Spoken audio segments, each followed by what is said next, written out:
At dito tayo sa patungkol sa adjustment na gagawin ng Barangay Ginebra. Speaking of adjustment, possible nagre-recover pa ang Ginebra mula sa mapait nilang pagkabigo sa back-to-back title runs. Pero ngayong tuluyang sasalang na muli sila sa another campaign ng kanilang team for 49 season ng PBA Philippine Cup, napabalita ngang magkakaroon ang Barangay Ginebra ng adjustment talaga. Lalo't hindi nila makakasama itong si Justin Brownlee. So ang Ginebra talagang magkakaroon di umano raw ng teamwork at team effort para magtulong-tulong. Kumbaga, kung dati kay Justin Brownlee sila kumakapit pag kinakailangan, ngayon kakailanganin nila magtiwala rin talaga sa bawat isa. Ika nga ng team captain ng Ginebra na si Scotty, maraming malakas, especially SMB, and of course nga raw yung TNT. So sa tingin nga raw niya 50-50 chance for us. Actually na nga raw, lahat naman nga raw ng team 50-50 sa All Filipino. At plano pala nitong si Coach Tim na mas patatagin pa nga po ang mga players at wag i-underestimate ang team para hindi matalo.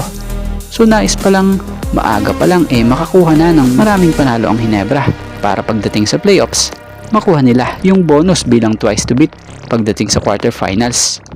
Pero syempre, hindi ganun kadali yan. Kailangan nga nilang paghirapan ang lahat.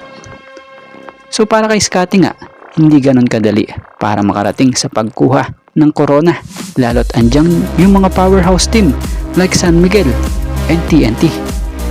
Yung Junmar Fajardo na gusto makabalik at muling tulungan ng SMB para makuha ang dati nilang pinag-ahariang komprehensya.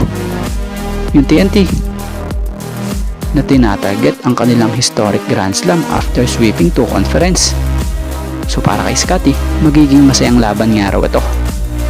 So sa ngayon, looking forward nga raw po ang Ginebra sa All Filipino. Kailangan nga raw nilang mas pagtrabahuhan pa. May time pa nga raw para mag-practice at mag-more na makapag-adjust without Brownlee. At sa tingin naman daw niya, ready sila this conference na ito. King of PJ Simon, yan nga ang nakikita ni NLEX head coach Coach Jongwei Chico kay Reynoy Shine Elasto Painters player Adrian Nocum.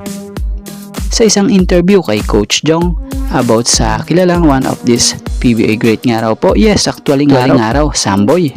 Pero mas naaalala niya nga raw si Adrian Nocum kay PJ Simon. Maliit nga raw pero hirap pigilan. Yung instant points nga raw agad. So tinutukoy rin ng nasabing coach na mahirap nga raw talaga itong pigilan, mabilis at ang daming galaw. So isa nga sa pagkakahawig din talaga nila sa game yung impact na mabibigay parehas ng players na to para sa kanilang team dahil sa kanilang game. At batay pa sa nasabi na tong si coach ang difference lang ni Adrian and PJ is off the bench si PJ. Pero i-score ng 10 points right away. Parang ganun ang tingin ko kay Adrian ayon sa nasabing NLEX coach. So para naman sa opinion natin maaari naman talaga na nakita or makita kay Nocum yung isang PJ Simon. Dahil may pagkakahawig naman sila ng galaw lalo na nung prime pa nitong si PJ Simon. Ganito din kasi yung galawan like Nocum. Ang maganda kay Nocum, bata pa siya, so marami pa nga yan siyang pwedeng ma-improve pa at malaman para sa laro niya. Kumbaga, need niya pa ng more experience. Pero yung sa pinapakita niya nga ngayon sa laro niya, talaga namang malaki na rin tulong at big impact na rin para sa team niya. At dito tayo sa dalawang inaasahang magiging big factor at magpapalaki sa lineup ng Barangay Ginebra bilang second unit ng team. So masusubukan nga po ngayong All Filipino lineup etong Barangay Ginebra. Marahil isa sa inaabangan sa kanila ngayon yung magiging starters ng player ng Barangay Ginebra, kung sino ang mapapasama or mapapasali sa first 5 nila. Pero kung may starting unit nga inaasahang pagdating ng second unit ng Ginebra ay lalaki ang mga ito pagdating nga po sa second unit dahil na rin sa dalawang si Ralph Ko at nagbabalik na si Jeremiah.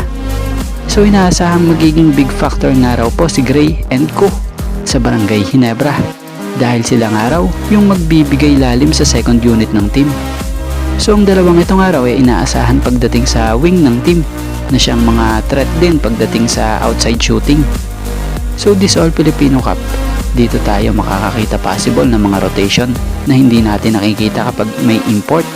Possible pa maging susi sila upang makapagpahinga ang mga starters ng Ginebra.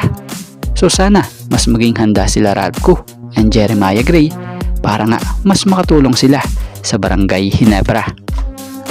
At bago nga ang lahat, baka naman po pwedeng makahingi ng isang subscription para sa ating channel or pakifollow na rin po kung nagustuhan nyo ang ating mga basketball update. At kung ito na may makakabigat para sa inyo, kahit isang like and share na lamang po. Maraming salamat po.